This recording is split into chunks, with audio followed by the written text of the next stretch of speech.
If I had a nickel for every time somebody asked about my opening, I'd probably have 3 nickels. These are the scenes that set the mood for their respective films in the most memorable way. We're talking about best horror openings.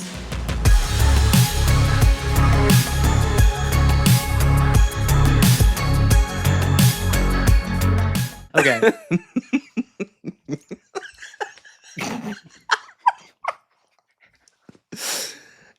That's good. You wrote a good one. I wrote a good one. So good I Yeah. can't even say it.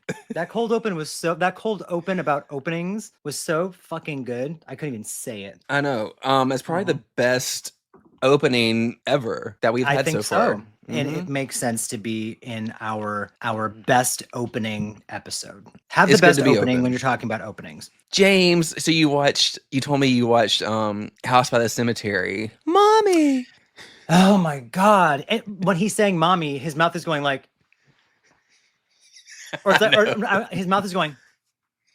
I'm sorry, for anyone that can't see this, like literally the mouth is it's opening like a fish opens its mouth, like bah. But he's going, mommy. And I'm like, what? I also halfway through was like, I'm pretty sure I think the ADR is from like an adult woman. I think like a teenage girl is doing the dubbing for that little boy.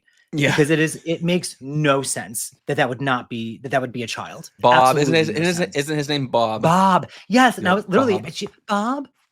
Bob, Bob, Mommy. bitch, you keep leave the kitchen. Stop saying Bob 17 times from the kitchen table.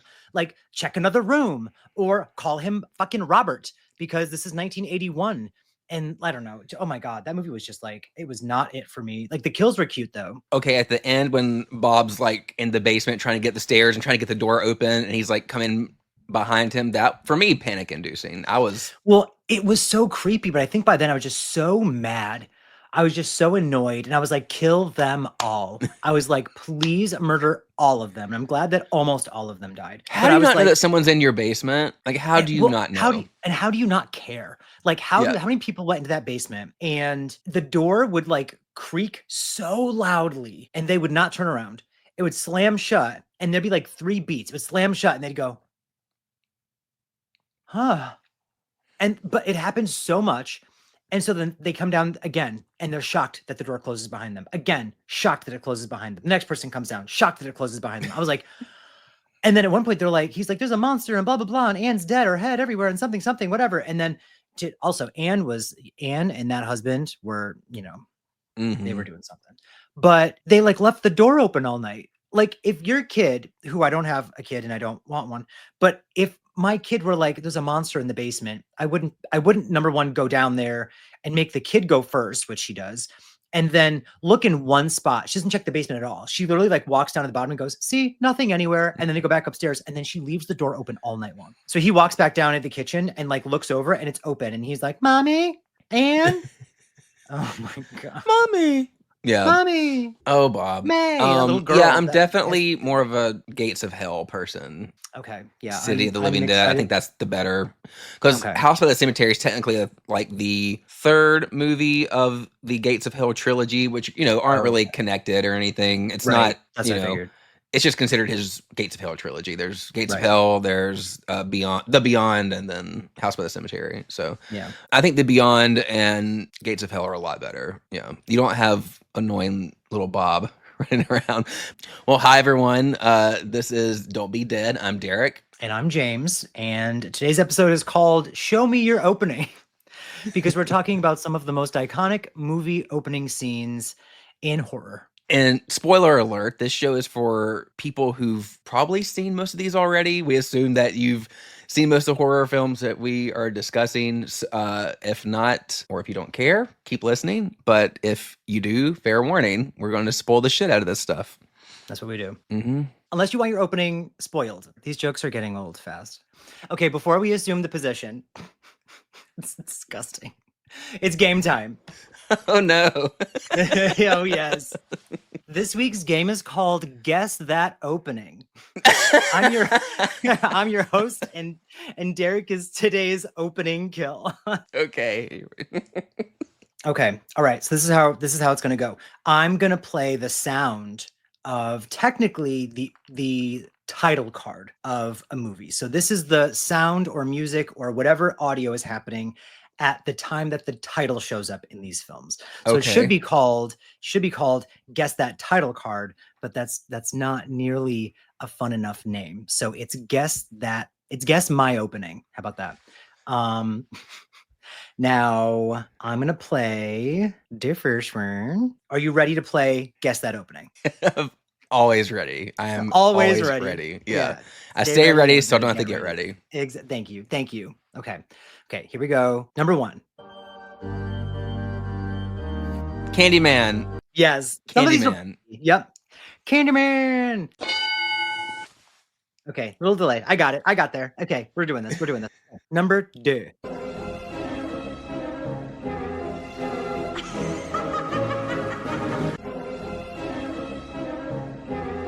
Is it Hocus Pocus? That's the things. It sounds like Hocus Pocus. It sounds like now. Hocus Pocus, doesn't it? The Witches? Similar. The Witches? It is the Witches. Okay. All right. Yay! Yup. But does that count even though I guessed wrong the first time? We're gonna give it to you because Okay, literally, thank you. I even was listening and I was like, "Is this actually like?" I was watching it say the Witches, and I was like, "I'm listening to Hocus Pocus." The Okay. music sounded similar. Yeah. The music, and then the laugh that sounds like Bette Midler. Must be Angelica Houston, the icon, the one and only. But Mother. Mother, number 3. Oil storage units continue to burn out of control at the huge Texaco refinery near the Texas-Louisiana border. Oil storage units continue to burn out of control at the huge Texaco refinery near the Texas-Louisiana border. Oh, is the Texas Chainsaw Massacre movie? Texas Chainsaw Massacre. It's the first Yeah. one. Okay. Yes, it's the original. So it's like it happens after they show like that monument with the skeleton on it and whatever. And you're Yes. listening to like a radio broadcast the whole time. Okay. Guess that opening. Number 4.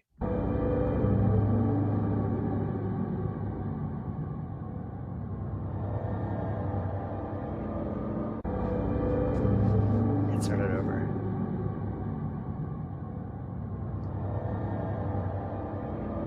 It sounds like Halloween 4 or something. But It does sound like Halloween 4. It's it not sounds like bad. Halloween 4. Play it again, James.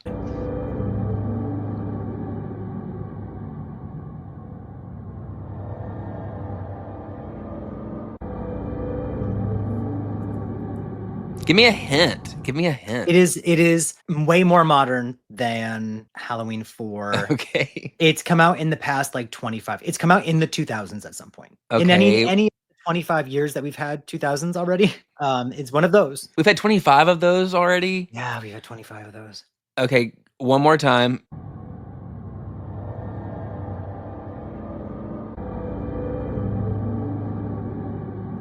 Terrifier? Mm-mm. It is I don't know. Jeepers Creepers. Oh, okay. So it's like the title, like it's the long road with nothing on it, and then like the title shows up, and then it actually like the title shows up for like 11 seconds. And I was like, we're gonna get a copyright strike, so I just did like 6 seconds or 7 seconds of it or something. Okay, this is number Cinque. Do you know what language that is? No. It's one of only 2 words that I know in Italian. Cinque means 5. You're Twinque. welcome. Twinque. The way of the twink. Okay. Number 5.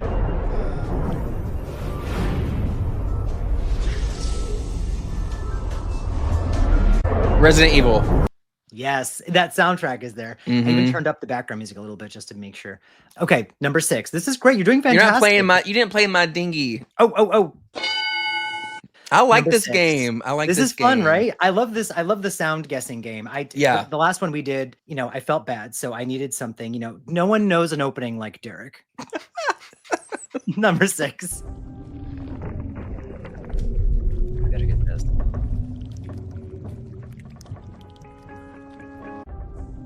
Oh, that's House of Wax. Ho. That is House of Wax.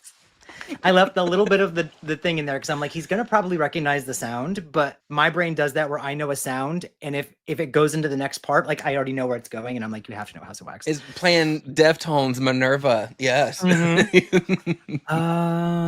Okay, number Give me my 7. dinghy. Oh, dinghy! Damn it! I'm so bad at dinghies. There we go. But Okay, a savant of openings. A savant of openings. Yes. You won't tell me otherwise. Number 7. This one, I think you're gonna go. Of course.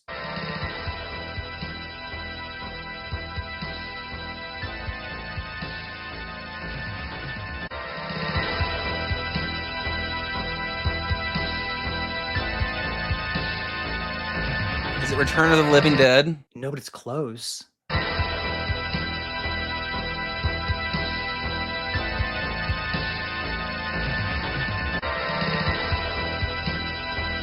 It's a bop. It is a bop, though.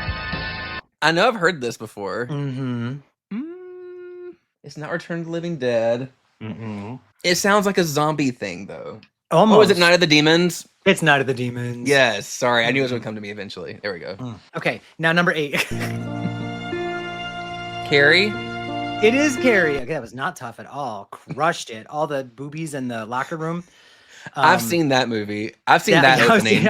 I've seen that opening. There's a lot of openings on that opening. Nancy Allen whipping the openings with her towel. Okay, this is the last one. I almost just said this is and the name of the movie. All right, last one. Wait, did I give you a? You did. Okay, well, you deserve 2. Okay, here we go.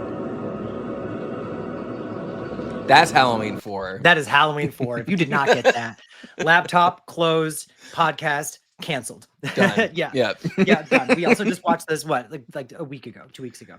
Yeah, That's a game. On a MacBook. We watched it on a MacBook. We watched it Yep. on a MacBook on Shudder. Thank you, Shudder. People could not figure out how to get that shit to connect to the hotel TV, but that's fine. I think We that made it TV work. was locked down. Probably because it would Because not usually recognize you the can do that. HDMI. Mhm. Yeah. Yeah, not that time. So you did amazing, Derek. And your prize is going to be a handful of Don't Be Dead stickers that I already sent you. Yes. Thank you. Yes. Thank you. Thank you, James. Uh, I loved all the Don't Be Dead merch that you sent me. You sent me a cup.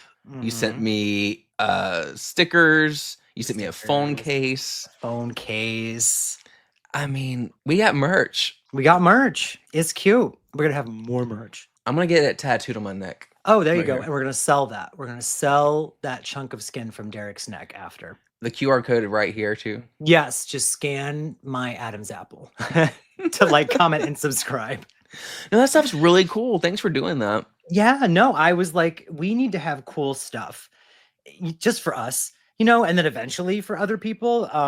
But like, how are you going to know if you want people to buy it if you don't try it out yourself? And I will say, know. except for this, we might not go with this exact cup because if you notice, it goes like there's like a little air thingy in here. It queefs. Every time it queefs every single time I take a sip. Maybe it makes the sip that much better actually. So, but you did amazing.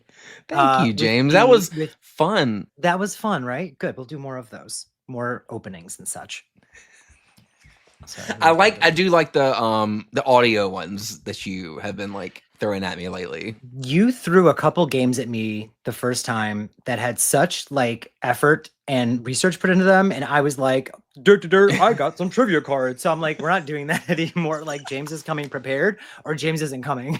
So, Ew. like I'm gonna show the fuck up. Okay, let's talk about horror movie opening scenes.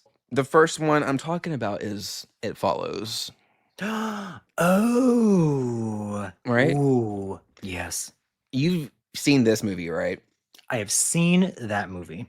Okay. So for those of you just listening and who have not subscribed to the Patreon to see the video, I'm holding up this beautiful box set from Second Sight of It This is it. Follows. It's the Blu-ray. Gorgeous. Oh my God, what an opening. When I went to go see this movie in the theater, I had no idea what I was getting myself into. I don't know if I went in blind. I definitely saw a trailer of it, but I didn't really know much about what was happening, right? Like I didn't know. They gave you a vague enough idea, but they didn't spoil anything. Right. Like they didn't say that it was like a sex curse, and stuff like Right. that. It was just kind of, I don't know. I honestly, I need to go back and rewatch the trailer because I don't even remember what it looked like, but I remember not knowing anything about it. It would probably seem So- so obvious now. Whenever I watch a trailer Yeah. afterwards, I'm like, oh, they gave away half the thing. They didn't. I just know now. So it opens up with just like a wide shot in like a, neighborhood on a house. And then all of a sudden the front door like bursts open. You see this girl running out in like her panties and high heels, So you're gonna run in your front yard, Derek.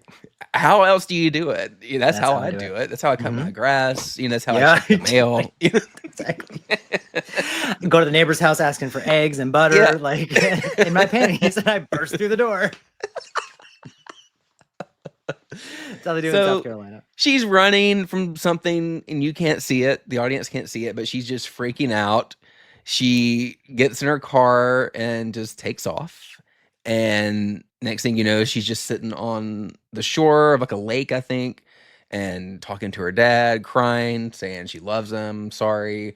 And she looks off in the distance and like you assume she sees something, but then like the camera cuts and it's just like focused on her car, but we can't see what she sees. And then a very like, what's the word I'm looking for? Just a Jarring? jolting cut Yeah. of, you know, I guess like the next day the sun's come up or later that day. And like this girl has been just mutilated. Like her leg, it's a very iconic, like kind of scene. That Her leg. legs bent backwards. Oof. Yes. Mhm. So or not backwards, specific. just like it, not the The right wrong way.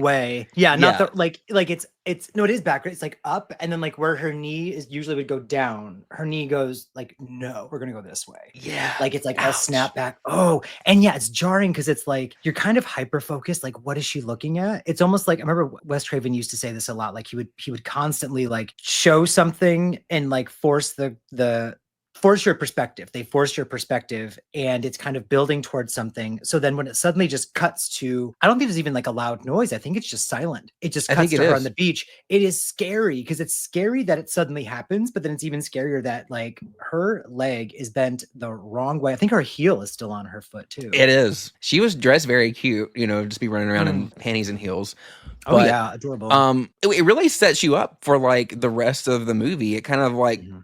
builds like a sense of dread. It's like, oh my God, you know, and Mhm. like she just seemed like, you know, girl next door type, you know, just Mhm. a regular person. It's like, what did this to her? And then, you know, it jumps to like, okay, well, here's, you know, the actual characters that you're gonna kind of be spending some time with, and Mhm. they're just normal people, and you start to learn about them, you care about them, and I don't know, I didn't want anything bad to happen to these people. They were like, Right.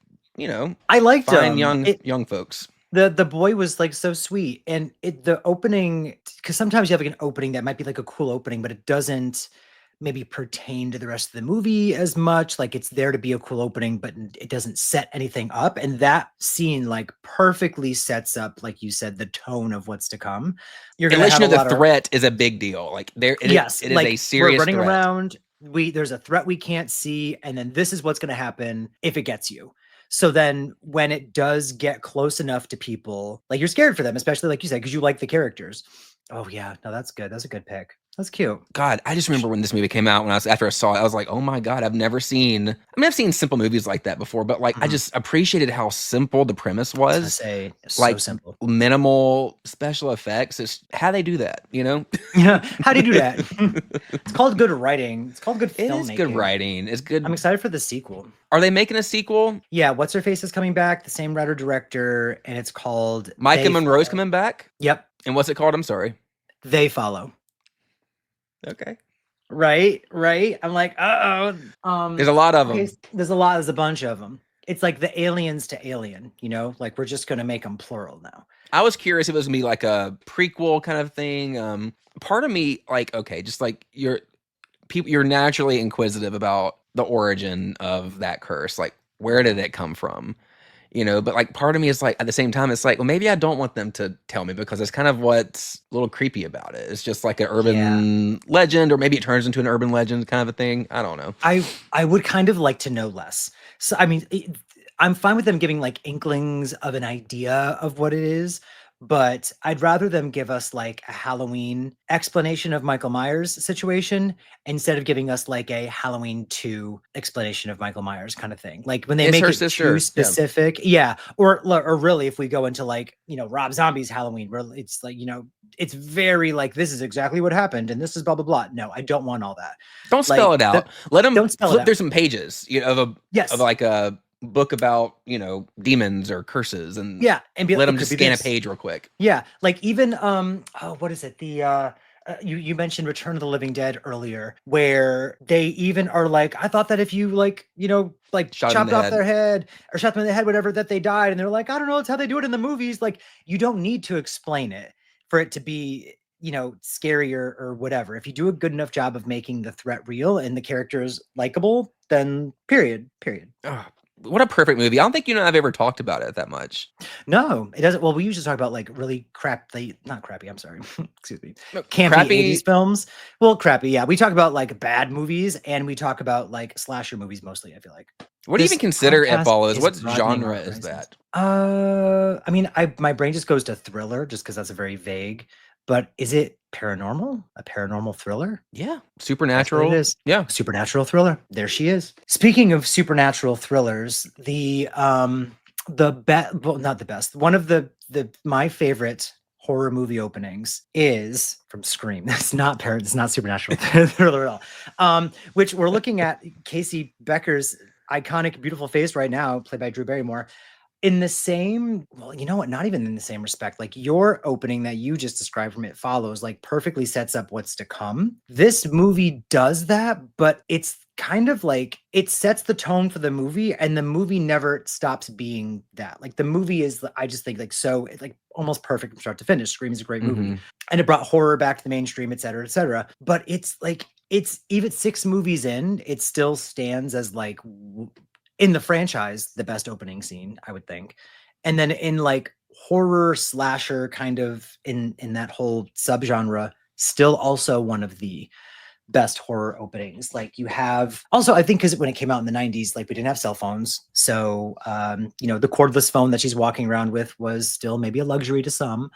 And you know, she just gets a phone call from someone who asks her what her favorite scary movie is, which now is very cliche, but it's a very long, drawn out scene, and you kind of just feel more and more alone the more she's talking to this killer. And then he gets upset and calls her Blondie, which when I was younger, I had no idea what he said. We were talking about this with like Halloween 4 when we had no idea that she was like, the kids at school were right. And I was like, it sounds like she's saying like, like that's, I got the same vibe from Drew Barrymore, or from the killer in that part. She is like backing up on the phone and she's like, wait, I forgot exactly what she says. I'm not going to try to butcher the line. He responds with Blondie, meaning he can see what she looks like. But I heard like bloody, Lottie, I heard Blondie. I'm like, Lottie. I heard Lottie. I'm I had like, to I ask don't my know. mom what she said. I'm like, what did he say? She goes, Yeah. Blondie. I'm like, Yeah, and I'm like, oh, I have no okay. idea, but that sets her off. Like, regardless of what she said or what he said, set her off. Just like Cretan. Later on, when they said Yeah. Cretan, I was like, I had to look up what Cretan was when Sydney says it. Yeah, no, just and you get in this opening scene, you get the suspense of the kind of slow burn, like we're building up to an attack or whatever. You get the chase sequence, you get the violence and the kill and the whatever. You get that, like you get a whole movie. That's In what I the was gonna say. first 15 It's like minutes. its own short film, kind of. It It is has a like a beginning, short middle, and film. end. Yeah. You have almost a final girl, and then Wes Craven, you know, goes and says, let's throw some parents in there. Like, there's nothing more heartbreaking than a character like calling out for their mom, or like, you know, trying to like reach their parents, or a parent finding their kid, whatever. And it can be done in a way that's maybe just a throwaway or silly. And in this one, it is played like dead serious, even though I think she should have ran sooner. But that is the point. The point is that you want her to run. She's not running, you know, as fast or as much as you want. Yeah, like I just like when she's calling out for her mom, I was like, this is so sad. I was like, I don't understand what I'm watching. Like, I don't understand how this is not like a dumb slasher movie. Like, I'm very invested, and I'm becoming emotionally attached to this girl who's only been on screen for 10 minutes. And then when the parents are like seeing the aftermath and the popcorn is burning and the whatever, like you don't get that. You used to not get that in movies, especially in the opening scene. And then that mom's scream when she sees Drew Barrymore hanging from the tree, and the ratings board told them to cut the scene, like cut the body hanging, because it was too graphic, because her, you know, her guts are hanging out. But it actually made it better. They said that they sped it up so that it was less on screen, and then they added a couple flashes in there, and that made it actually better. So thank you, ratings board, I guess, for that. But I don't know, that's like chef's kiss of a slasher opening scene. I agree. And I almost didn't. I was like, do I add this or not? I'm like, if I don't, James probably will. But I'm like, when you talk about horror openings, you can't not mention Scream. You just can't, because you're right. It is perfection. As much, I do love that movie. You know, I get tired of talking about it, is the only thing. I know. You know, Everyone, like for a lot of people, it is like their gateway into horror. And I get that. And that is fine. Or because it's so, what's the word? Not obtainable. It's anyone can. It's accessible. It's very It's accessible. accessible. Yes, a very accessible horror film. And even people who are like beginners of horror will like it. Someone who loves horror would mostly still like it. It's got a lot going for it, you know? So fantastic. But everyone does talk about it to death. So I totally understand. But there's a reason why they talk about it so much is because it's so good, you know? So So good. when I say this, is don't act like I don't actually like Scream. I do. I love that movie. I have a whole shelf of like Scream and Ghostface shit, you know? It's just like on the internet, oh my God, that's just like all anyone wants to talk about. Every you know? bodybuilder has to put on a Scream mask. Everyone has to reenact every Scream scene and the phone call, and they have to wear a blonde wig and be Casey. Like everyone, and sometimes it's cute, but like everyone is like, oh, it's Halloween time. I should just put on a ghost face mask. And now I'm a thirst trap with Scream, whatever. Cool. Good for you. Fantastic. Let me show you my opening, you know? Yeah. Great pick. I'm glad you did that because I Thank would kind of you. feel bad not discussing that one.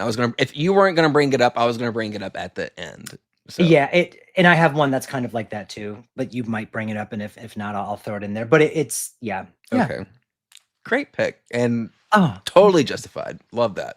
of course. My next one, I'm doing some like newer stuff. Like It Follows, and I think this came out maybe a few years earlier. But Chuck and I went to go see this because like, oh my God, I was hyped to see this movie. The trailers looked amazing. The name of the movie alone just screamed Derek. Right. So Drag Me to Hell, I thought was like an amazing opening. Do you remember it? I don't remember the opening at all. You don't remember the I've only opening? seen it once. The whole movie I've seen once. Okay. So the opening starts off with you see this little boy and his parents are taking him to this like giant mansion because they're trying to help him. Apparently he stole a piece of jewelry from a woman and she cursed him, you know, for stealing that from them. And it's almost kind of like The Ring. Like I think it's like you only have like 7 days to live kind of a thing before okay. Satan You get comes or dragged. demons comes and just drag you straight to hell. So they get to this gigantic house. This guy's trying to maybe perform a ritual on him to help the little boy, but it's too late. The doors burst open and he starts running and he falls from like the balcony and lands on like the big what do you call it, a foyer, and all of a sudden the floor beneath him starts to break open. I mean, this boy is like, he looks like he could be 6 years old, 6 or 7. Oh my like he's young. God. And all these like demonic hands just come up out of the ground and drag this little boy to hell. The floor closes Drag up. her. Title screen, bam, Drag Me to Hell. Like, what? Talk about What? when you kill a kid in a movie, that's like At the beginning? ballsy. But at the beginning, not even killed the kid in the beginning. You said, no, the kid's actually going to hell. Alive. Alive. The kid is going Yeah. to meet Satan while living still. Yeah.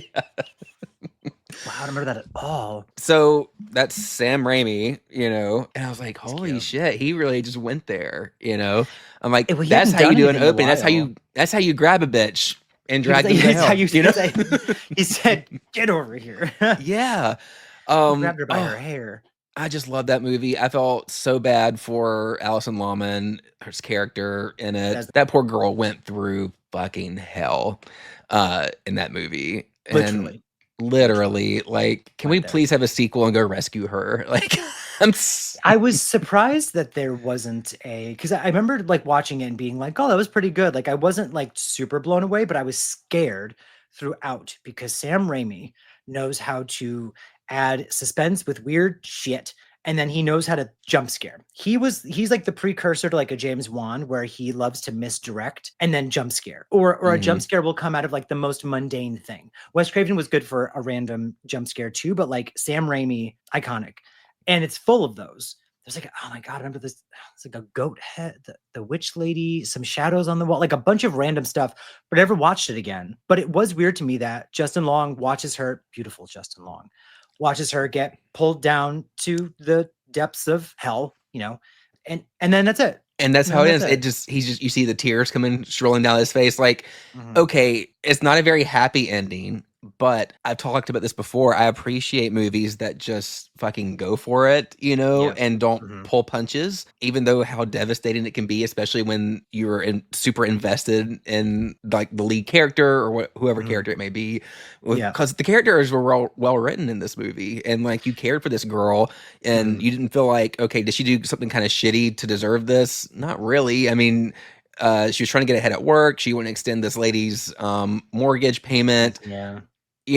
Like, is that wrong to do? Kind of shitty? Yeah, but did the punishment fit the crime? I don't think so. I No. don't think so. Yeah. Yeah. No. Felt bad for her big time. And not only did she get dragged to hell, but now she can't be with Justin Long anymore. And I think that's the biggest crime. I know. She just bought that cute jacket. I don't know. Cute Ugh. You know what? So, Drag Me to Hell. Give this one a rewatch, James. I'll rewatch this it at some point. I Yeah. might have it on DVD somewhere. All right. Now, yeah, you're doing more modern stuff. I've got like not super old. I mean, this one is super old, but just celebrated a 50th anniversary actually. But mine are like a lot of 90s, early 2000s kind of. I but love that. I think I'm glad that you working like that. backwards here. Oh, okay. Like I've got a time-wise? mix. Yeah. Okay, mine's a big mix. Like I'm jumping from Scream to this, which is totally different. But I feel like you can't talk about horror movie openings and not talk about Jurors. Oh, I'm You holding up can't- a tape of Jaws. I'm so sorry. I said Jurors, but like someone who's not watching would not know what Jurors is. I'm holding up the special collector's edition letterboxed copy of Jaws, the 1975 shark film Jaws. Perfect opening. Thank you. It's very kind of you to say, but I want to talk about the movie instead. That whole opening is where I was going to go with that. But like the puns just write themselves, Mm-hmm. It's nothing is happening. It's like very chill and quiet. And you're going into it like you're watching a movie called Jaws. You're watching a shark movie. You don't know what the vibe is going to be, though. And this is 1975. So even more so, they're like, I don't know what am I watching? They don't know who Steven Spielberg is yet. And it's just this like chill, cool, but slightly suspenseful. Like there's, something is probably going to happen. You're a little on edge and uneasy. It goes from like a very public, tons of people on the sand to just two people on the beach. And then one of them passes out drunk. And then we get Chrissy. There you go, Chrissy. I'm trying to think of how she says her name. He's like, what was your name? And she's like, Chrissy. And she jumps in the water. And so she jumps in the water and she's swimming around. Iconic. Love her. Iconic. Yes, queen behavior. Okay, anyway, so yeah, she's swimming around, paddling, doing whatever the hell she does with her boobs out and such. In a PG rated movie with her boobs out and everything. And the sudden jolt of her getting pulled by what you assume is a shark and then dragged. They drag this bitch, her screaming, the way she, like, it is so scary and jarring and unnerving. And they cut back to him on the beach and he's not doing a damn thing. And then back to her and she's freaking out and she grabs onto this buoy. And of course you've seen nothing except her reaction to the thing happening in the water. There's absolutely no shot of a shark or a fin or anything in this scene. It's also nighttime. She grabs the buoy, thinks that she's safe, gets dragged off the buoy. And I was so uncomfortable. Can you say buoy one more time? Yeah, buoy. Is it a Baba Buoy? Fafa Baba Buoy? So Buoy. a Baba Buoy. Yeah, that's the sequel to the Babadook, where he comes out as gay. So she gets dragged off the buoy, which is you think is like her safe space. And that last scream when she's like, God, please help, and then just gulp underwater, and it is silent. I don't know about you, but that scared the shit out of me as a kid. And it's still sad to watch now. Like the same with Scream. Like I still feel bad watching it now. I know the I ain't getting in the outcome. water. No, ain't getting in the water. Not me. You won't catch me in my Speedo. Don't worry. At night.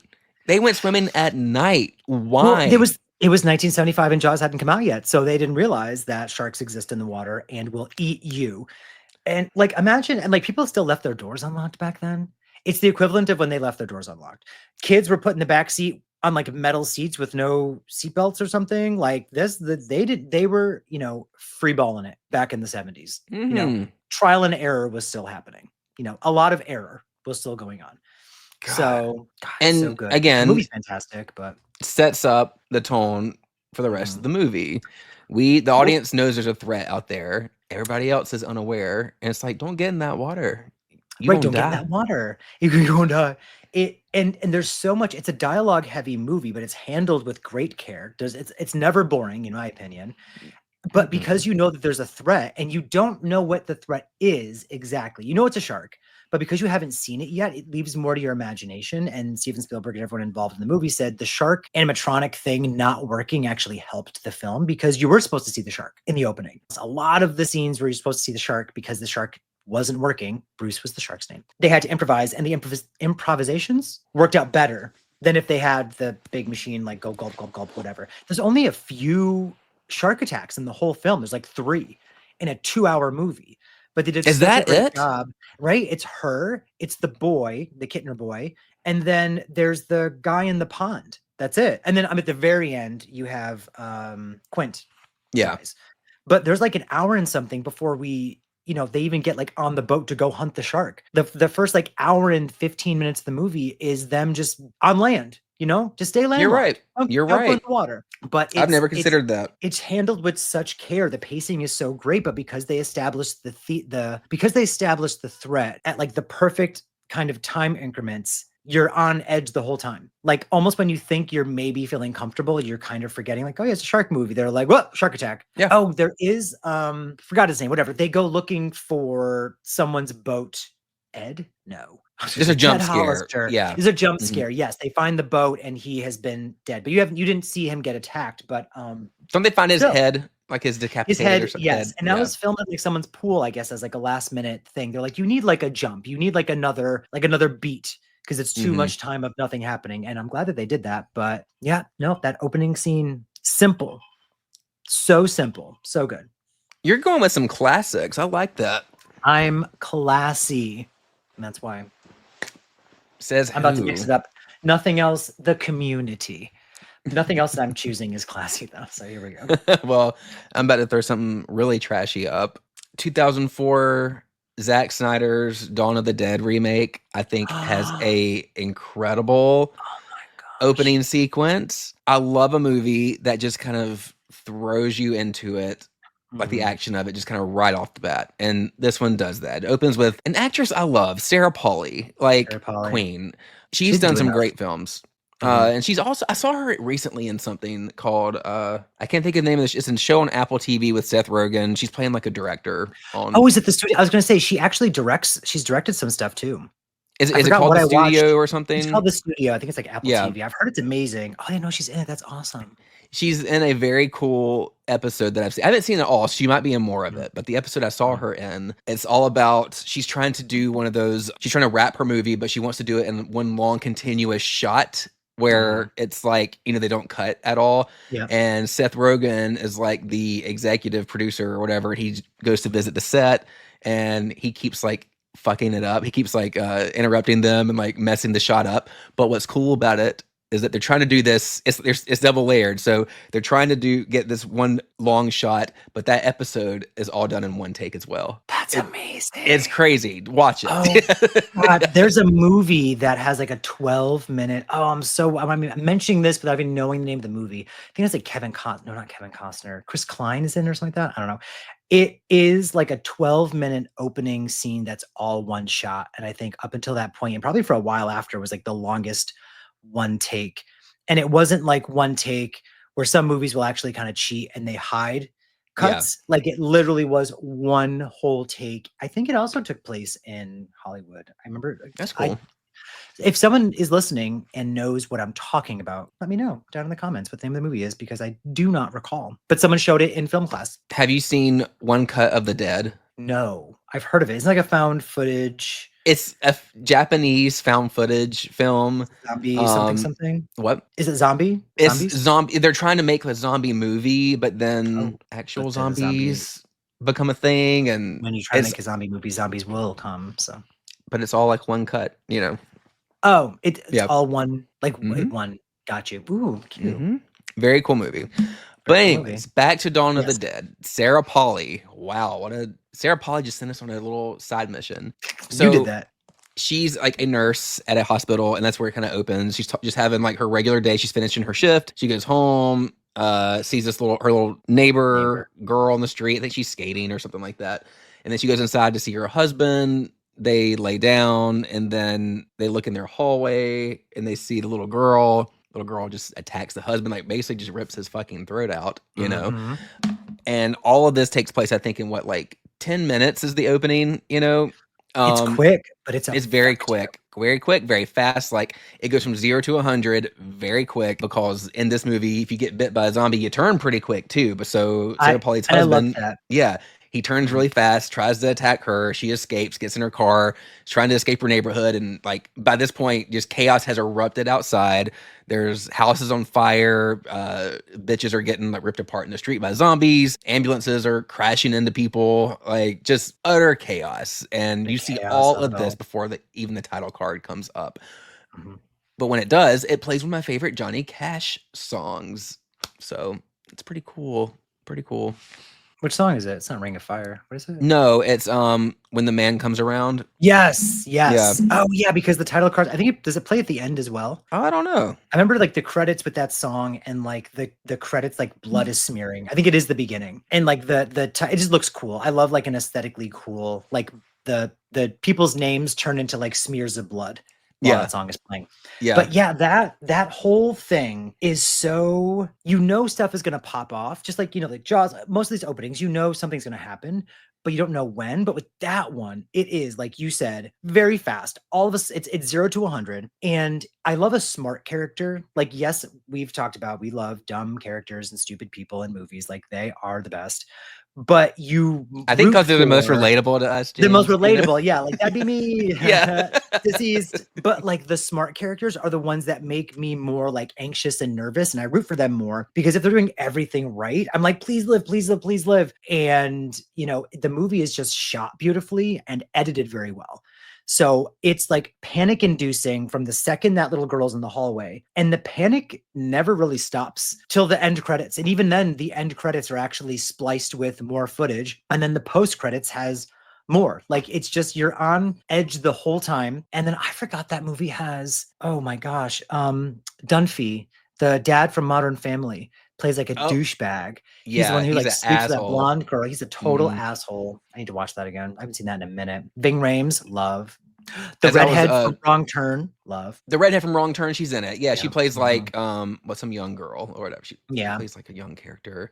But I'm like, Yeah. you're not as young as you're playing, you know? She's like 28, 29, Yeah. probably playing like an age. She's like, woo, I have a Yeah. boyfriend now. Yeah. Yeah. I threw this on as I was doing research for this episode today. I was Oh. like, let me rewatch that opening, because like that's sticking with me for whatever reason. Yeah. I can't stop thinking about it. And I'm glad I did, because yeah, this is a fun movie. Is it as good as the first one? Absolutely not. It's trashy. It's whatever. It's a remake. Yeah. But I think a fun remake. So Dawn of the I would Dead put that- 2004.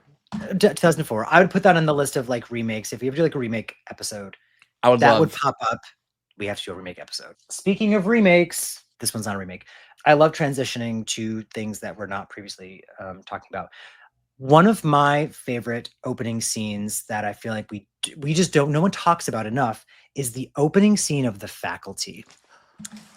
Did you pick it? Did you pick it? Yes. I'm holding up we're both holding up the tape, or you have the DVD? No, the I have tape. the tape. We are both holding up the tape. This movie is such a such a like clusterfuck of genres. I know, right? I'm so Mwah. happy. Yeah. But the opening scene it's such Giving. a cool combination. It's giving. It's all adults. There's no like kids involved. It's all the teachers and the principal. It is very like, I don't know, it just perfectly sets the tone. It's the principal basically telling the teachers that sorry, all the funding's been cut, everything goes to the football team, whatever. And the teachers are like, okay, whatever, thanks. And they all go to leave. And then the principal's like, I forgot something, and goes back to like get her keys or whatever. When she goes back, the coach, who's played by what's his face, who was the T2, the Robert Patrick. So he stumbles upon, he walks up to someone you don't see and says like, what are you doing out here? And it fades to black. That's the very, very, very, very opening. And then it goes to the teachers and the principal. It is a full-on slasher opening. It's like, it's giving Scream. It's giving, I Know What You Did Last Summer. It's giving Chase. And it's the principal, who is the aunt from Jumanji, who I love. We don't talk about her enough either. So, and she's again doing all the right stuff. She's like fighting back, stabs the principal, runs away. It's a full-on chase sequence in this school, which I think schools also are not utilized enough in horror movies. Like, what are we talking about with this movie? And it is scary and suspenseful. And there's a, I love a sense of urgency, right? The music is fantastic. It's giving late 90s peak horror slasher, whatever. But then the principal escapes with the help of Piper Laurie, who is Carrie's mom in Carrie. So she's so like soft spoken and muted. And she's like, "Oh, principal, whatever. Are you okay? Like, what's the matter?" She locks the coach in the school. We think everything, all is said and done. Okay, cool. And she turns around and Piper motherfucking Laurie with her slow motion with the scissors just goes bam and stabs the shit out of the principal. Jamie Lloyd's her. Yeah. Jamie Lloyd's her. Yes. And all of a sudden she's like, that's good. That's good. And then all of a sudden she's like, I've always wanted to do that. And so it becomes, it's like it's a slasher movie opening that's done very well, directed by Robert Rodriguez. Great job. I love his work. But then it suddenly turns into a wait, like how many people are involved? Like it's very much a pod movie overall, but it asks a lot of questions, definitely sets the tone, and the whole rest of the movie is a who done it. It's not even a who done it, it's like a how many done it, because you don't know who is and who is not, alien. Essentially, it's who's been body snatched and who has not. Who's been body snatched, and like in the movie continues to mix genres by being a whodunit, but also being a slasher movie, but also being a creature feature. I just love that movie from start to finish. Josh Hartnett, peak cinema. Love his hair. Just, oof, everything. Yes, I want to see that opening. You know what I mean? Where's that opening? Show us. And he's making a comeback, so maybe he will. But he's so cute. Can we just have a Josh Hartnett episode? Can't wait. Write it down. Yes. Good if pick. you haven't seen The Faculty, you have to see The Faculty. I'm sure people have seen it, but I might watch this right after. My next one is a sequel. The original film gets talked about a lot, especially the opening of the original film gets talked about a lot, just for being extremely scary, super creepy. And they're right. But what I feel like the first film falls short in is keeping that momentum throughout the rest of the movie, whereas the sequel kind of maintains it. I'm talking about When a Stranger Calls Back. When a Stranger Calls Back. That's what I'm talking about. Have you seen either of these movies, the first or the second? Those have been on my list. Someone said I have to do a double feature or something and watch them both. I know it has what's her face in it. Carol Kane. I know her from comedy, and that look. Derek's holding up the tape, and she is holding a gun at a silhouette in the doorway. But no, I haven't seen it yet. I mean, you can tell him. You can talk about it. You can tell us.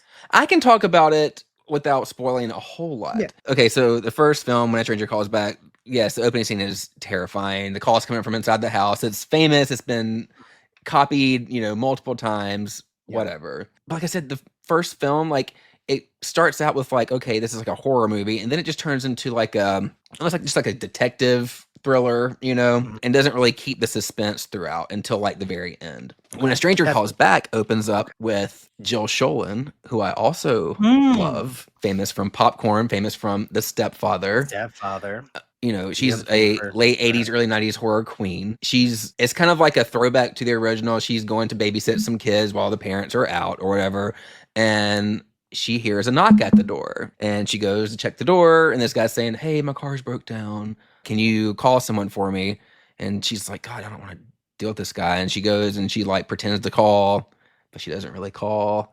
And then she's, "Okay, I called, they should be here in a few minutes." He goes, "Okay, thank you." And then she goes to do something else, and then you hear the knock again. She goes back. She goes, "Oh my God, leave me alone."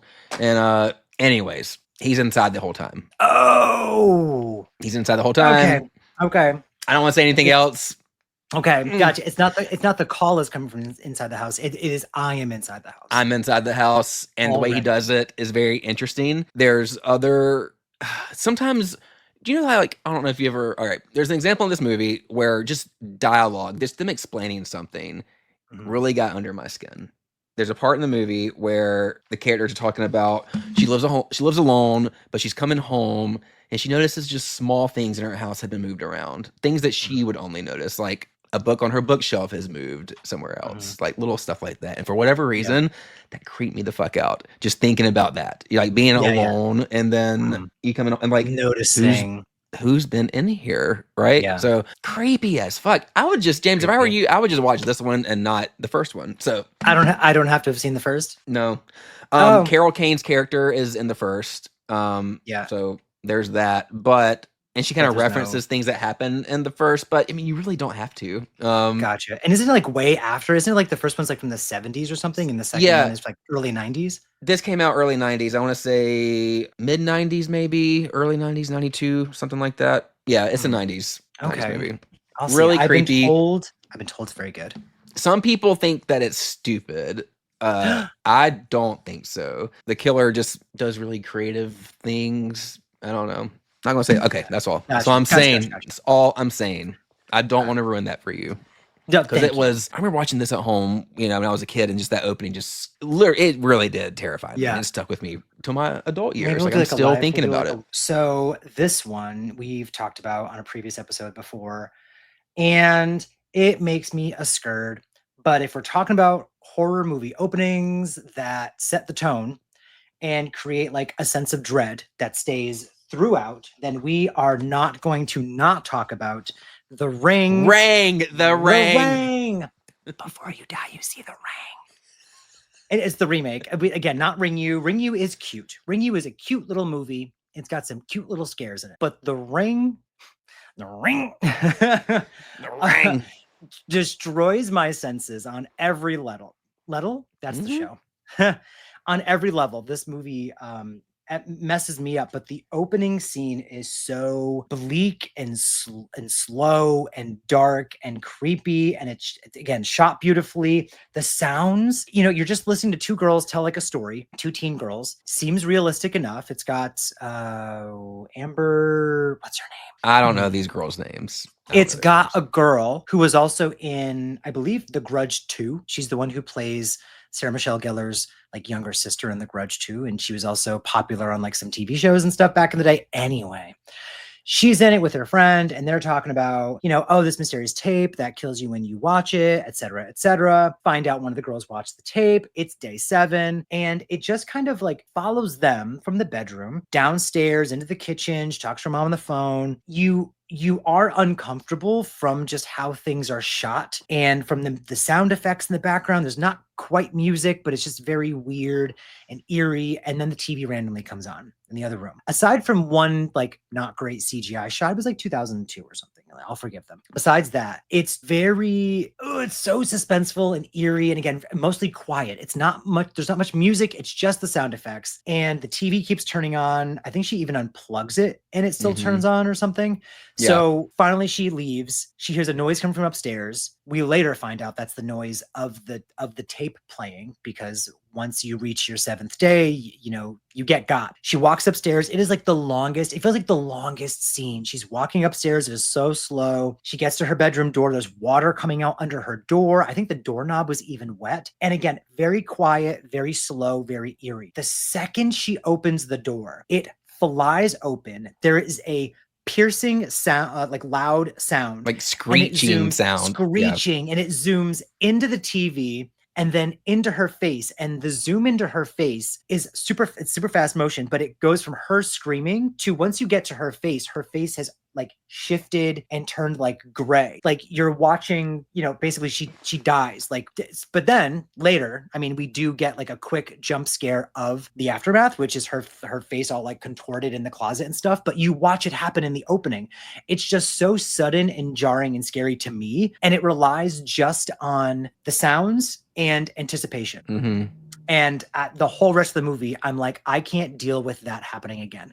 And it's like every like 20 minutes, you get a random, like every like 15 minutes, they give you a sudden jump scare. You have the girl in the closet. I remember later on, there's like, I think he's like trying to like break down a door with something, but it just is like very boom. At one point, they're in the barn and there's like a jump scare. Like every 15 minutes, they throw a jump scare, but you're waiting and you're waiting and you're waiting. But that opening scene is scurry.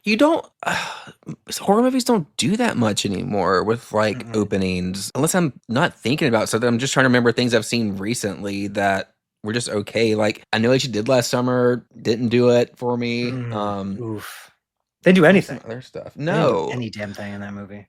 Bring Her Back, nothing really. Like No. I think it's kind of like a lost art form. It seems like slasher movies do it a lot now because of being like the homage to Scream. But Yeah. other subgenres don't as much. Like the opening scene, yeah, a lot of the times, like, you know, you get like your Shudder originals and stuff. A lot of times they're great, but it's just kind of we start with where the story is starting.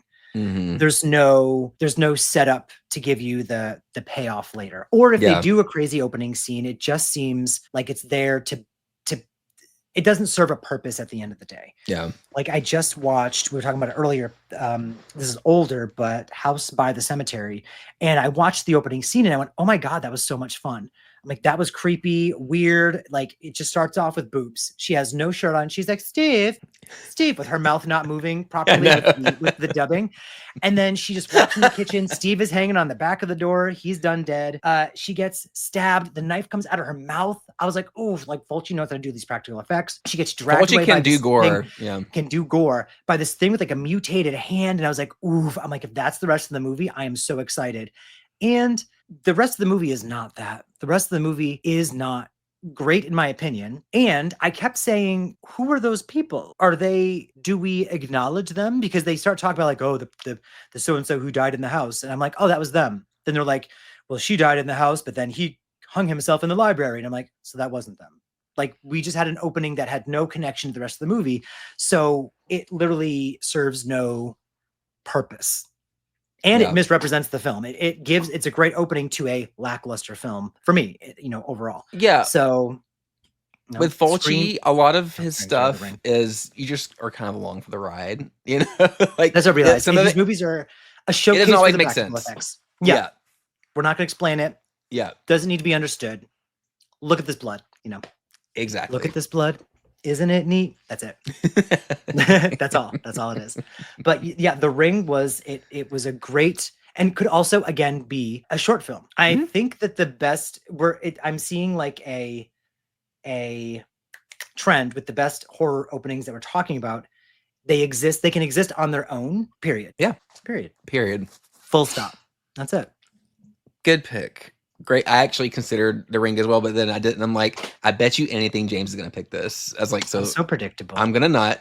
That was another one at the end. I was gonna Mhm. like honorable mention if you didn't throw it up. Yeah, so yeah. I have two left. I have One three just in case. I rewatched recently because I always thought that the opening was super effective and creepy. And I think it was mainly when I was a kid, but as watching as an adult, it doesn't like, oh, like I can see maybe being a kid, this would scare me, but maybe not as an adult. So I'm not going to spend too much time on it. But Stephen King's It, the original miniseries, It, Yeah. not the Georgie scene, like the No, original. it's the girl It opens up with little Lori Ann on her little tricycle, with the just sheets, right? singing, oh my God. I have no idea what she's singing. I just know It's that her mom's the doing damn laundry. song, the nursery rhyme about the fucking down came the rain and Oh, washed and the wash spider the out. spider out. Okay, that makes What's that? sense. Yeah. How's that song start, James? I'm blanking. Why can't I think of this? Itsy bitsy spider. The went up Itsy water's Bitsy out. Spider. Damn it. Wow. How does it start? How does it start? Wow. It's a bop. It really Down is. I came just the haven't listened rain to it and- What do you mean? So she's singing Itsy Bitsy Spider, Yes. going down the street, and her mom says, Lori Ann, get inside, it's about to rain. And, her mom runs inside and just leaves Fuck her you, outside. Mom. Oh no. And Lori Ann looks off to the side where the clothes there's like sheets hanging to dry, even though it's about to rain. Okay, whatever. And she sees like as the wind's blowing and like as the wind blows, it shows Pennywise.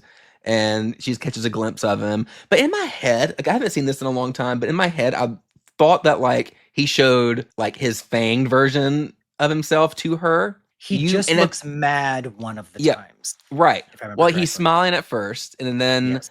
it cuts to her, and then she's like, her face changes because I guess she sees like the evil Yeah. side of him, but you don't get to see that. And then the camera just cuts to the mom coming outside looking for her daughter. And her mom just looks to like the side and just screams. And all you Yeah. see is like the tricycle turned over. You don't see like any blood and or hear the scream. nothing. I do believe I remember that scared me when I was a kid. The thing is that movie is a lot of fun. It's TV movie, whatever, is a lot of fun, but it only has a couple actual scary parts. Parts that actually made me afraid when I was a kid. But that opening scene was one of them. You do see there's no fangs or anything, but he is smiling and the sheets like move away and she's like, tee hee, whatever. There is one time, because I remember specifically, this is in my brain, that when the sheets move, he's not smiling and he looks angry. He looks But like he's it's frowning, only- mad. He's like frowning and looks mad at her, as only Tim Curry, the master, could do. But it's like 1 second. And then they show her and she's like, huh? And then, yeah, she dies. Probably horribly. And then later there's a couple scenes like that. Like basically when Tim Curry decides to like be mean are the only times it's actually scary. But that one I feel like was handled well, that scene. And it's directed by Tommy Lee Wallace. It did. I will say it did set the tone at the time for what It set the what to tone. expect for the rest of the movie, Mhm. because shortly after that, it's the flashback scene, or when they're kids, of Georgie, Georgie. getting attacked, in the Yep. sewer. So, and it does sprinkle some things throughout. Like I will say, like it is scarier when they are kids. There's I forget Yep. all their names. There's so many kids in this movie, but the Beverly. one where he's in the shower scene, there's like all those like, the hands coming out. Yes, like, yes. Is that Eddie? The drain. No, Eddie. I it wasn't. don't think it was Eddie. It's the one. No, I it forget which one wasn't. it was. And then So, Beverly Marsh. He has like the Ricky. sink of Ricky, the sink of blood, and then the one where he's like in the boiler room and there's like a wolf man, that kind of Mhm, stuff. yeah. So it does, like I said, it does set the tone. It's just, I don't know, looking back on it as an adult, it wasn't as effective. So I don't know why I'm even talking about it, but here we are.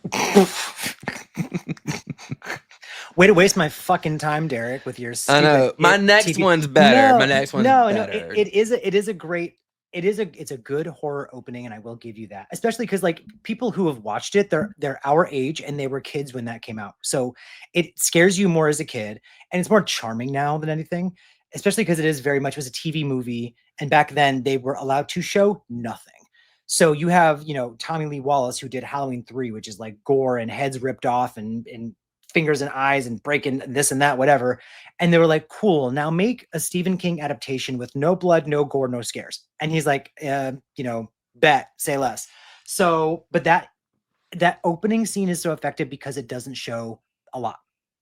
It's not the same as the other ones where like it can be like a whole mini, short film kind of thing, but it just gives you enough to be interested. Your mind My fills next in the one- blanks on it. Like you Your- can your imagine mind- what the mom yeah. sees, Yes. Yeah. We love that.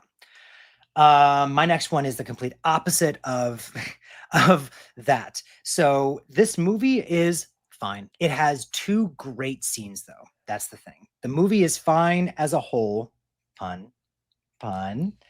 But it has 2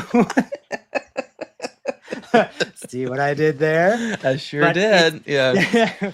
But it has 2 amazing scenes in my opinion, and one of them is the opening scene, and I think I've kept you in suspense long enough. It's Ghost Ship. 100%. This shows up They- on lots of lists Mhm. for horror movie openings, and horror for movie a very opening good reason. Yes. Great. It's opening. another one of those. It starts off and it's like maybe like the 50s. I forgot the exact time period it takes place. It's a long time ago. It's a flashback of some kind. We're on a cruise ship following a little girl. I think Abigail something is her name. It's fine. She's a little girl and she's great.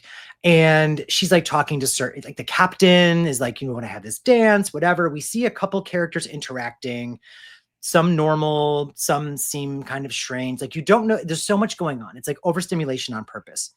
It all, makes sense later. You're seeing some things that are, they come into play later on as the story unfolds, but it just seems like something's going to happen. I'm probably being shown something that'll come into play later, but and then that does happen. But you suddenly see like a wire that is like kind of pulled in a certain spot. Like you start to seeing random things that you're not quite sure what it means or how it's going to add up. And it's a sudden 0 to 100 situation where in the middle of dancing and the song is playing and whatever, this wire gets pulled. And I should have mentioned, we are watching like 50 people dancing on a dance floor on this cruise ship. And when this wire gets pulled, it is a sudden fast cut where it goes like whatever, and the wire goes through all of them. That wire cuts through all of those people, and the music that was playing, which I believe was like Except the for woman, one person. except for one person, we find out. The music that was playing in the background, I think, was like the like cruise singer lady. That all stops. The music suddenly stops. I remember just being like a bing sound, and you can hear just like the wire, like going like, because it's on like two pulleys, and it's kind of like slowly, like kind of jerking back and forth. Excuse my language, dripping blood. And then they cut to all of the people still standing on the dance floor, looking completely shocked. And then their bodies just start falling apart. And it is just so gruesome and crazy and wild to think that this is happening on a 50s cruise ship, especially because you're not expecting something like this. You're, again, expecting, oh, we're going to see like a little inkling of something that'll, mean something later. No, full on massacre. And the only person who didn't die was the little girl, because she was like too short. And she screams, and then I believe we hear like the sound of the ship. Oh, yeah, she's still hugging the guy, right? She was hugging, like, was it her dad she was dancing with? No, it was the captain. It was the captain. She's hugging him, and then up, and he looks down, and like the top of his head goes bloop and falls off, and she screams, and I think we hear like the horn of a ship or something, and then it cuts to like present day, and et cetera, and ghost ship. The other great scene is the flashback where you see the rest of what happened that night, because basically it was just a massacre on the entire ship. Everyone essentially died. So really the only two good parts of that movie are the parts that take place back in the day. But that scene was great. It doesn't quite set up the tone of the rest of the movie, because the rest of the movie, like you had mentioned before with another one, doesn't keep that momentum. But the scene itself is awesome. You said your next pick would be better, so my next pick is better, but I don't think you've even seen this movie. Probably not. Directed by the king himself, Stephen King. John Carpenter? Oh. 1986's Maximum Overdrive. I watched this once when I was a kid. I remember nothing about it. I'm sorry. Yeah, it's okay. The opening is incredible. It's another one that goes 0 to 100 right off the bat. It kind of sets you up. It does one of those like shots of like the Earth, and there's a comet that's going by the Earth, and it causes all the machines to turn on to like become sentient. They have minds of their own, and they try to turn on humanity and kill everybody. So cuts to just like everyday life, and like you get to see people experience this in real time, like just little things. Like there's even like a shot of Stephen King at the ATM, like he puts himself in his own movie trying to get money out, and the ATM like is like cussing him out, saying like "fuck you, asshole," like back to it. Cars are malfunctioning everywhere. There's this very memorable scene of a drawbridge where it's full of cars, and the bridge starts going up when it's not supposed to. And there's all these people that are in their cars. And there's like some that are like on the split where it's like splitting that fall into the water underneath. Cars start rolling back. There's like this truck that's carrying all these gigantic watermelons, and they just start falling and crush this car of this couple behind them, and everyone's screaming. Shit's just going fucking just bananas. And it's incredible. So people shit on this movie a lot, and I don't understand why, because it's really fun. I think even Stephen King hates this movie, but fun. Like, it's so fucking fun. I love this movie. Didn't he say he was like on cocaine when he directed it? I think so. Yeah. Yeah. Well, that sounds amazing, though. Like, I mean, don't do drugs, kids, but that sounds fantastic. I'd want to see even more knowing that. I actually had two movies, and I've decided I'm not showing either of them. I've decided to go with a different one altogether. A swerve. And I can tell you what the other ones were going to be afterwards, but they can be your honorable mentions. Yes, my honorable mentions, because I feel like you can't talk about horror movie openings without talking about this franchise. And I'm shocked that it did not come to mind until just now when you said Bridge. And I went, oh, this franchise is known for opening with insane amounts of people dying in crazy ways, from airplanes to bridges to NASCAR races. But I think the most iconic that traumatized a generation, and it's just like a 10-minute crazy, awesome, scary opening scene that definitely sets the pace for the rest of the movie. Is the log truck highway scene from Final Destination 2. I'm holding up the VHS that has the how do you what's it called again? Is it holographic? I was Maybe? gonna say holographic. It's It's not shiny. lenticular, because lenticular is like No, the one that's ridges like and it like it's like a changes piece, shape. yeah. No. It's just like super shiny. But Mhm. the airplane scene from the first Final Destination movie is amazing, especially when you see that the plane blows up in the background and it like blows the glass, you know, off the windows of the airport, and everyone's like, "What the f?" Like that moment sells the previous scene of the Mhm. premonition. The characters have a premonition of a terrible thing, and then they stop it from happening, and then death comes for them. Just in case you haven't seen these movies. The second one is the highway scene, and I love that part 3 is the roller coaster. It is atrociously bad CGI, so I can't give it to part 3. I'm just sorry. It is so terrible. Love that third movie. It is amazing, and people crap on it for no reason. I love 3, but the Oh, I opening would scene, drag a bitch over part 3. yeah, That's my but I favorite. will Yeah. will die on that hill. Will Final Destination die on that hill? But I can't give it to that because the CGI. The fourth film I don't speak of. The fifth film is the one that has the bridge, and I really love that opening. I'm about to The get sixth, you. you're I'm about to about get to me. get you. I'm about Oh to get no. you. Mhm. The sixth Mhm. movie, I love that opening too. They're all okay. Most of them, they're all fantastic. But this one, they only give you like 20 seconds of this girl's like, I'm going. Wait, what? Do you have a question? I have a question. Okay. I have a question. I gotta stop you. Oh my God. Because when's the last time you've watched that scene? Which one? Of this Part one? 2. Yeah. When's the last time you've seen the logs themselves? I guess a couple years ago. The CGI holds up better than the roller coaster. Okay. It does. Okay. When's the last time you need to watch part 2 opening and then watch the part 3 opening and tell me that the logs don't look better than what they gave us with that roller coaster. I watched part 2 recently and I'm like, oh damn, those logs look so bad. They look okay. Just I think they look okay. okay. Okay. Okay. Ooh. Okay. So, you know what? Let us know in the comments which CGI looked better or worse, part 2 or part 3. But this one doesn't have as much CGI in it, which I think is why it works maybe Totally better. fair. That's fair. Because it's like the logs and then maybe like a little bit boop boop here and there, but it's a lot of practical. Yeah. Where I think Oh, because the third great one is scene. like I'm just picking on it's you, like James. That is a oh yeah, I great know. Yeah, scene. you're a Yeah. bitch. But because the third one is all CGI, like it just doesn't age as well. The scene is fantastic. I love the third movie. Probably the one I'd rewatch the most of all of them. It's the Like, most fun. Yeah. It's the most fun, and I'm obsessed with Mary Elizabeth Winstead. She can do no wrong in Diva. anything. Diva, queen, goddess, Mother. my inspiration, mother. Mhm. So, but she's not in this one. This one, the acting is not as good. Doesn't need to be. It's just like a perfectly kind of set up.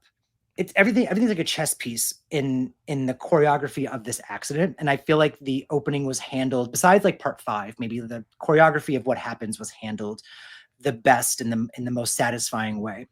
But the girl has a premonition that there's a car accident where the log truck that we all know of, because it's any and everyone that's seen this movie, actually you don't even have to have seen the movie to know about the log truck scene. I feel like You can't escape if you're on Instagram. You can't escape Yeah, that. Like it all pops the up. internet. Yeah. It is a part of pop culture. Mhm. So the log falls off, goes through the cop car, kills him.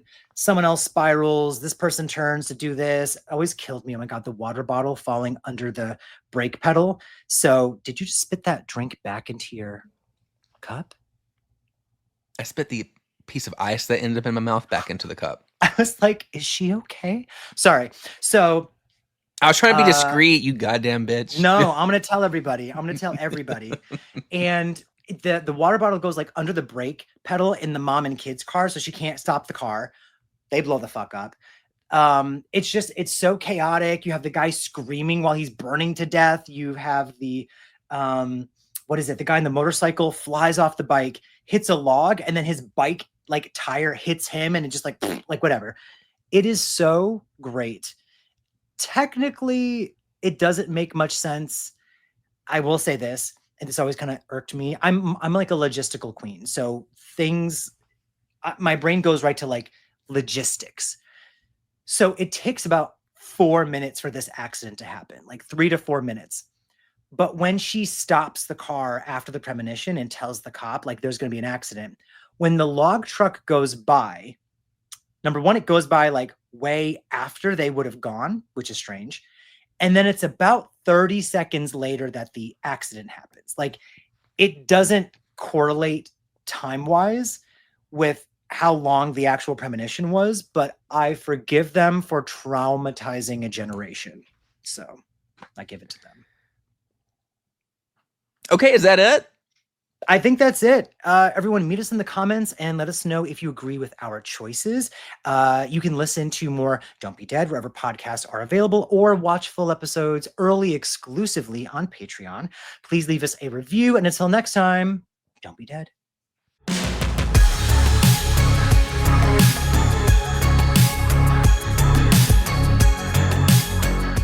If I had a nickel for every time someone asked about my opening, sorry.